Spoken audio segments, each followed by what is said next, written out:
Hello, everyone. If you like what I'm doing here, please consider subscribing, liking, and commenting. It would really help the channel out quite a bit. Thank you very much. Stories of Escape.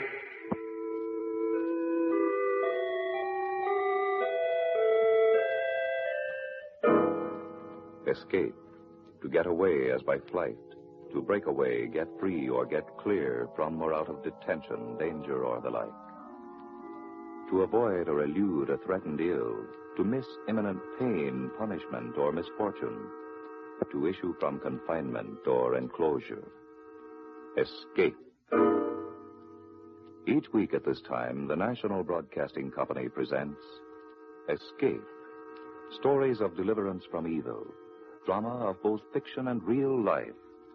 Stories of men and women who, by their own actions, thoughts, and deeds, win their fight to escape. Tonight, Escape from Autumn.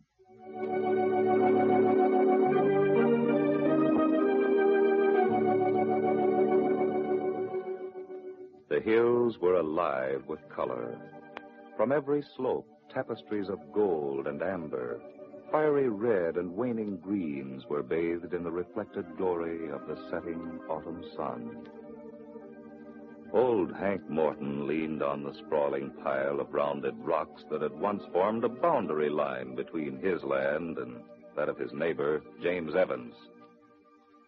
The day was almost over, and the slanting rays of sunlight caught the gray and brown stubble on his face with their glistening light. Old Hank was thinking, and anyone could have told that he didn't much relish his late afternoon thoughts. Hank's face was a barometer for his mind. Today, he was worried. Worried as he sensed the end of summer, thinking, It ain't right, that's all. Just don't seem to be right. Of course, I suppose I'm being selfish and all that. But when a man's done all he could, and done pretty well according to most standards, I figure he ought to be able to have some say in a matter as important as this is. It's like a man's own flesh and blood was being taken from him, and it doesn't... Uncle Hank, guess what? Just guess. Here, now, hold on there, young'un. Now, hold on. Dick Mason's daddy is back home from war. He's come back for good. Well, now, that must make Dick feel pretty good, huh? Yeah, he was at school today. Dick's father, I mean. Uh-huh. And he talked to us in assembly. It was awfully exciting. All about... Well, was he all right? Or not hurt, I mean? Well, he had a cane. Limped a little. But he said he'd manage all right. He's a real hero. Gee, Dick's a lucky fella. Well, how do you mean, Penny? I'm having his father back home again. Gosh, I wish... Uncle Hank, Yes? when do you think... I know what you're going to ask me, Penny. Will it be for much longer? Well, I hope not, youngster. You've been a brave boy for a long, long time. I've missed him, Uncle Hank. Well, of course you have. Me, too.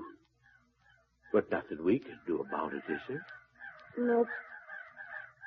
Uncle Hank, Hmm? what's the trouble? Trouble? Oh, what do you mean, Penny? I don't know. You seem so funny.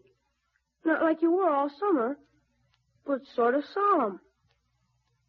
Are you mad at me? Oh, heavens, no. Whatever gave you that idea, boy?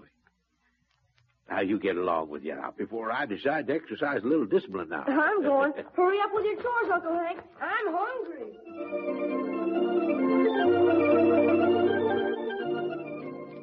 That night, there was much animated conversation. Penny's first day at school provided more than enough after-supper talk until bedtime came along, and Hank was careful to listen with more than his usual attentiveness, careful to laugh and be gay when the occasion demanded. For Penny was aptly named, bright, alert, and the very echo of Hank's own moods. He had sensed the older man's preoccupation that afternoon in spite of his own excited gaiety. Later, after Penny had said his prayers and then tucked in bed, Old Hank had sat up far past his bedtime, rocking gently in the old cherry-wood rocker, drawing on a never more than half-lit pipe, thinking, always thinking. My duty towards God and towards my neighbor. To love him as myself, and to do to all men as I would they should do unto me. I wonder if I've done my duty, James, to you, my neighbor.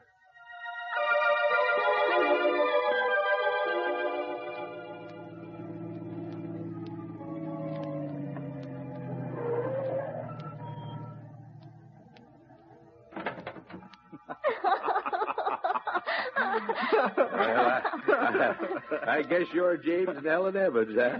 Well, I'm your neighbor, Hank Morton. Oh, we're glad to meet you, sir. Yes. Here, now. None of that sure stuff. We're going to be neighbors, not distant acquaintances. Oh, well, sorry. I didn't mean You to. see, Hank, we're newlyweds. Yeah, I know you are. And I don't aim to butt in neither. But I just had to say hello and welcome you to our hills. I'm a bachelor myself, but if there's anything you need or want, just ask me. I've lived all my life here, and I love it. And I want you folks to love your new home as much as I do. That's all. Thank you, Hank. I know we shall. And you're going to be our very first friend. Yes, sir. Or, I mean, Hank. And thanks for greeting us like this. It's swell.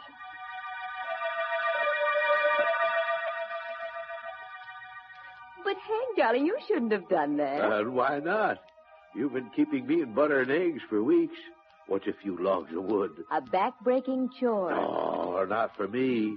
That's how I keep limber these days. When the time comes that I can't split a cord of wood, well, I'll know that I'm done for. Oh, you're a dear. Tell you what, first fire we make, you're going to share it with us. I hoped you'd say that, Ellen. I was aiming for an invitation, and I'm going to accept. Oh, well, that is if you're sure James won't be too jealous. Oh, Hank, you're wonderful.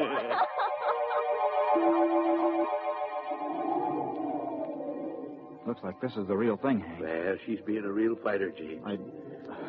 I'd better see if I can't get a hold of Dr. Morse. Well, you'll do nothing of the sort. The wires are down in the count of the storm. I've already tried to reach him by phone. Oh. Well, then I'll have to go on. No, you'll stay here with Ellen. She needs you. I'll go into town and bring him out with me. But the roads are icy, Hank, and there may be drifts, what with all this wind. I know my way into town and out backwards, James. Now, you keep Ellen warm. Get some water on to boil, and I'll be back with Doc just as soon as possible. I don't know what to say, Hank, or how to thank Well, you. don't thank me yet. Just hope I get back in time. And James, Yeah? tell Ellen I love her, too.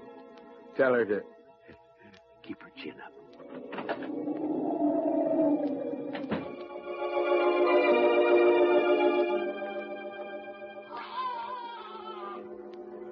Thank God. In time.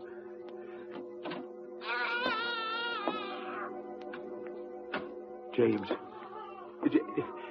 is it a boy or... It's all over. A boy. Here, sit down. You look as though you needed a doctor. A boy, huh? It's all over. A boy. And Ellen. James, is she all right? Is Ellen all right? It's all over. For Ellen. She's dead. Why, God? Tell me why. Slowly, Hank Morton tapped out his pipe, rose from the rocker, turned out the light, and carefully made his way to bed. He shivered as he quickly undressed in the chill autumn night. He was getting old, he reflected. If only he could stop thinking about James and Ellen, gone so soon, long before her time, and Penny, but mostly about James, his neighbor. Oh, sure, I could appeal it, of course, Hank, but I couldn't do that, not and stay honest with myself. Well, I know how you feel, yes. I wish I was a little younger, that's all. Oh, you did your share in the last scrap. Now, it's my turn now, and I don't mean to skip it. Well, you have to be true to yourself, James. If you believe in what you're going to do, go ahead and do it. But what about Penny? Well, if he were any older, I'd fight to stay home and bring him up right, but, well, he's just a kid, and maybe this won't mean too much heartache now. Penny's got a lot of spring and bouts. Don't you worry about him, James. Besides, I wanted to talk to you about that, Hank. It doesn't seem right that you should be burdening yourself with bringing up a youngster while I'm in service. Oh, don't seem right, eh? And who could do it any better? Oh, whoa. Now, I didn't mean Well, to... who's been teaching them to fish and hoist a sail in the Sound? Who's been giving them little odds and ends of chores so that he can make himself useful around the place, huh? Well, I'm sorry, Hank. I'm not ungrateful. I only wanted you to know You send that boy to any relatives, and I'll... Oh, heck. I don't know what I'll do. Besides, maybe I'm being presumptuous, James, but I think Ellen would want him to grow up here, right at home, where he first saw daylight. You've made me very happy, Hank. I know what Ellen would have wanted.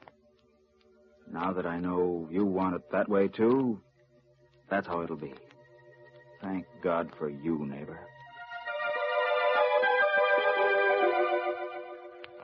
The dawn came all too soon, carrying in its wake a tingling scent of upstate mountaintops and a hint of frosts to come. Both Penny and Hank woke early, did their chores briskly, and sat down to a steaming hot New England breakfast. Swell elegant. Yeah. Well, the growing body needs plenty of food. It's got to be good food, or else you wouldn't have no use for it, huh? You're growing too, Uncle Hank, aren't you? Well, I reckon so, Penny. Yeah, just like an old oak tree. An oak tree? Sure. Or a maple or elm. Well, any kind of tree you want, name. Oh, you're kidding, Uncle Hank. Oh, no, sirree, Bob, I'm not, no. How does it feel to be as old as you are? Do you really think I'm old? Well, not exactly. But you're lots older than I am. Yeah, I reckon I am. Yeah. Well, but that don't make us any less friends, does it? No, sirree. Next to my daddy, you're the only person I really like. But tell me, how does it feel to be, well, you know? Well, like I told you, young'un, like a tree must feel. Yeah, when you're young, like you feel like a sapling. Your roots ain't so long, they don't go so deep into the soil. But they're deep enough so as you can get nourishment, all the things you need for living out of the soil. And you bend in the wind. And if you're not too careful, the hot sun or the cold frost will blight you and make you wither away before your time. That's how you feel when you're the spring of life. Then comes summer. Your leaves fill out and they become a handsome green. A tree in summertime is something like your Daddy James, a grown man. Gosh, Uncle Hank, I never thought. Gee. Yeah, then comes autumn, Penny. Your roots are firm and deep, embedded and twisted in the earth. You still get life and nourishment, but the time comes when life is drained out of your veins. Sun grows cooler. The winds are chill. And even though your bark is thick and hard, you feel the change. But trees are pretty in autumn. Oh, yeah. You're right, Penny, yes. There is a beauty that comes with age. Yeah. Sort of a last-ditch fight that you put up before you know that old winter will get you. makes a swell show for a while. And then... Yes, Uncle Hank? Then comes winter. Go on. Tell me what it feels like. No, I couldn't if I wanted to. I'm not that old. Besides, you're going to have to step brisk pace if you're intended to get to school before that old school bell rings. Go on now, along with it. Go on.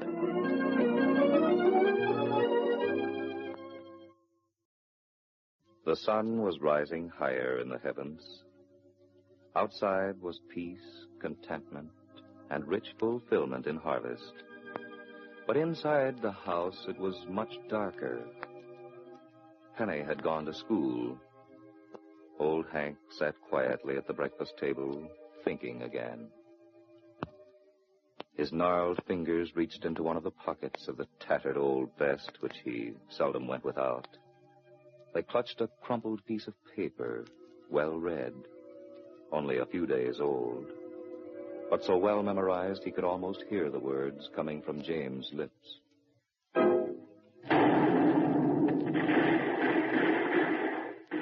Old neighbor, I don't know how to tell you this in words. All the gratitude I've stored up for years just won't seem to flow into sentences and grammatical construction. I wish I could express all the warm things I feel in my heart for you and what you've done for Penny and me. But I can't. And that brings me to a rather painful subject, Hank. The story of me. A story that has an ending. You see, old friend, I've been banged up a bit. And I won't be coming home. The medics don't give me much longer. A week or so, that's all. Nothing I can do about it. I fought. I'm still fighting. But some things must take their course. Just like the rivers which end up in the sea. No matter how their course may be changed, they make their way to their everlasting home. It's my turn now. Promise me you'll tell Penny when the telegram comes. Maybe I've done you wrong by telling you this now, but somehow I feel that you should know first. It'll give you a chance to think over what and how to tell the youngster. Goodbye, Hank. I'll leave you with many burdens, more than you deserve to be laden with. Maybe they be light for your shoulders. Your loving friend and neighbor, James.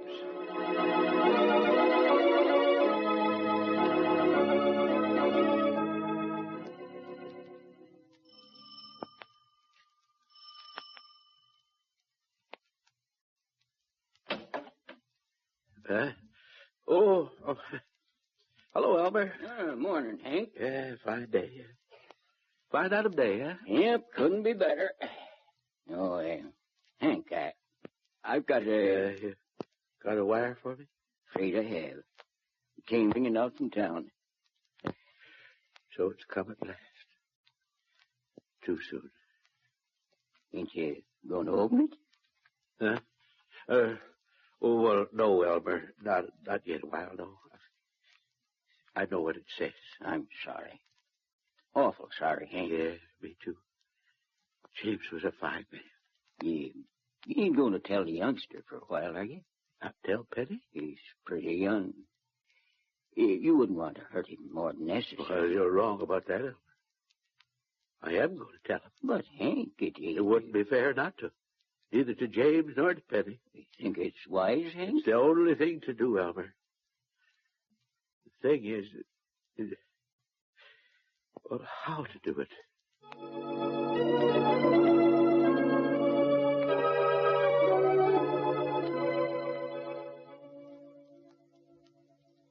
You're awful solemn again, Uncle Hank. Oh, am I, Penny? Yeah. Please. I wish there was something I could do to make you cheer up. Oh, There, now, I'm sorry, young'un. It's the coming of winter, I guess. Hey, that reminds me, too. Never did finish that story of mine about growing old like a tree, did I? Nope. Well, I guess I will now. Yeah. You see, Penny, there are times when my story don't hold good. You see, sometimes a man has more than one job to do here on earth.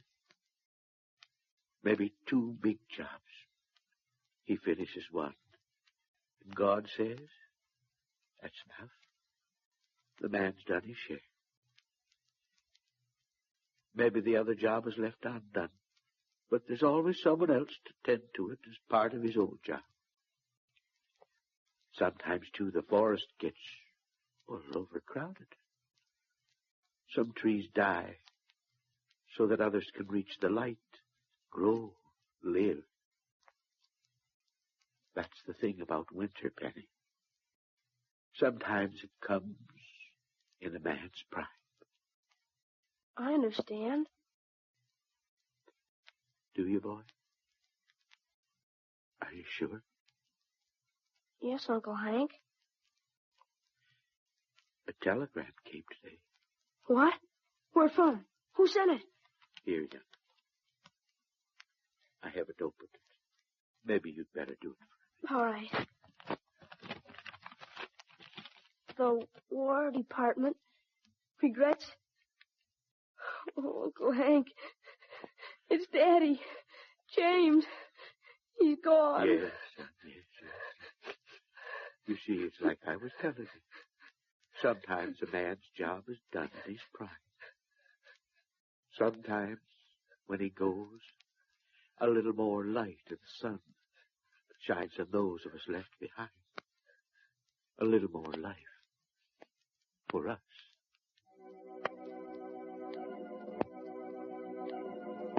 For a moment,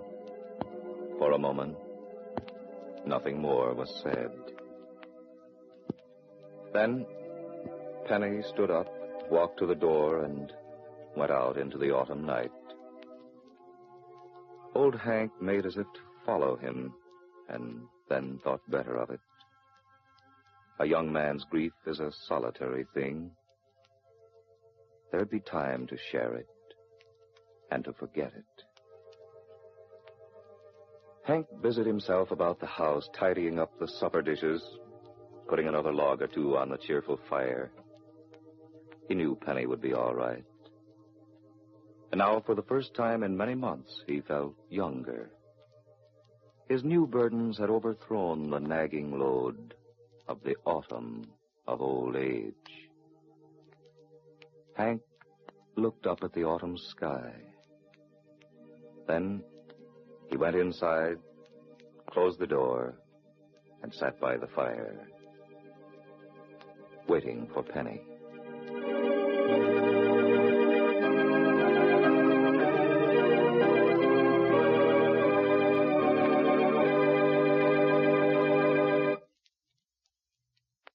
You have heard Escape from Autumn, written by Alan M. Fishburne and directed by Norman Felton.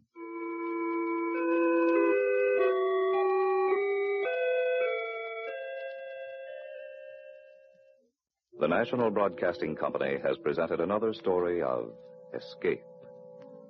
Cliff Subir was heard as Hank, Leonard Smith as Penny, Ralph Camargo played James.